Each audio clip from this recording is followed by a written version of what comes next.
Hi, my name is Bethany Hagloch, and today I'm going to be talking about recovering value from Larimer County food waste. And so for my final project report, I examined the feasibility of implementing an anaerobic digestion facility in the city of Fort Collins. So before we get started, I wanted to give a quick definition of exactly what anaerobic digestion is. And it's a series of biological processes in which microorganisms break down biodegradable material in the absence of oxygen. So there are some major benefits to anaerobic digestion, the first being that it helps reduce landfill waste, which means that it keeps landfills from filling up. And the figure on the right in my presentation states that if waste were a country, it would be the third largest emitter of greenhouse gases just behind the US and China. So what we can get from that is that food waste is a huge contributor of methane emissions. Secondly, anaerobic digestion helps reduce methane production from within the landfill, and this is because as food breaks down, methane is produced.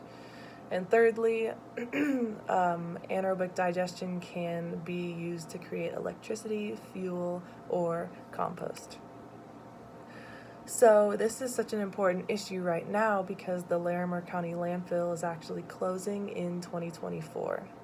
And because of this, the city of Fort Collins is spending a lot of time and effort right now researching how to make the next landfill last as long as possible. So right now is a rare opportunity to actually influence the city of Fort Collins' decision-making process on what technologies to implement for a new landfill.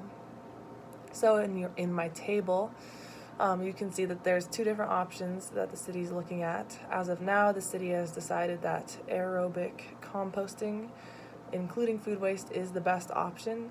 However, my feasibility report looks at the benefits of anaerobic digestion, and as you can see in the table, that anaerobic digestion actually has a much higher benefit to cost ratio, which means that the benefits far outweigh the costs than aerobic composting actually.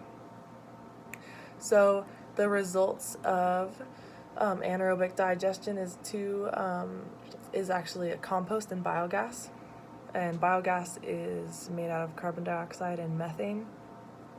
And there's actually two options on how to process that biogas and maximize its use. And so option A is to convert the biogas to electricity via combined heat and power generator. And that electricity would actually be supplied to homes throughout the city. And then the second option would be to convert the biogas to renewable natural gas and compressed carbon dioxide. And in that, the renewable natural gas would be supplied to homes throughout the city for heating and cooking, and the compressed CO2 would be sold to oil companies for a process known as enhanced oil recovery. So in order to actually determine which option is better for the city of Fort Collins, an economic analysis was conducted as well as a life cycle assessment outlined in my final report. And an economic analysis basically analyzes the total costs versus the revenues and totals that up to give a total net revenue. And the life cycle assessment took into account the environmental impact of building an anaerobic digester. So, in conclusion, looking at both the economic analysis and the life cycle assessment, option A is a more sustainable and economically favorable option for Fort Collins. But in order for this to succeed, it's recommended that education and outreach programs are developed within Larimer County to promote participation from the public in separating out their food waste from other trash. Thank you so much for your time.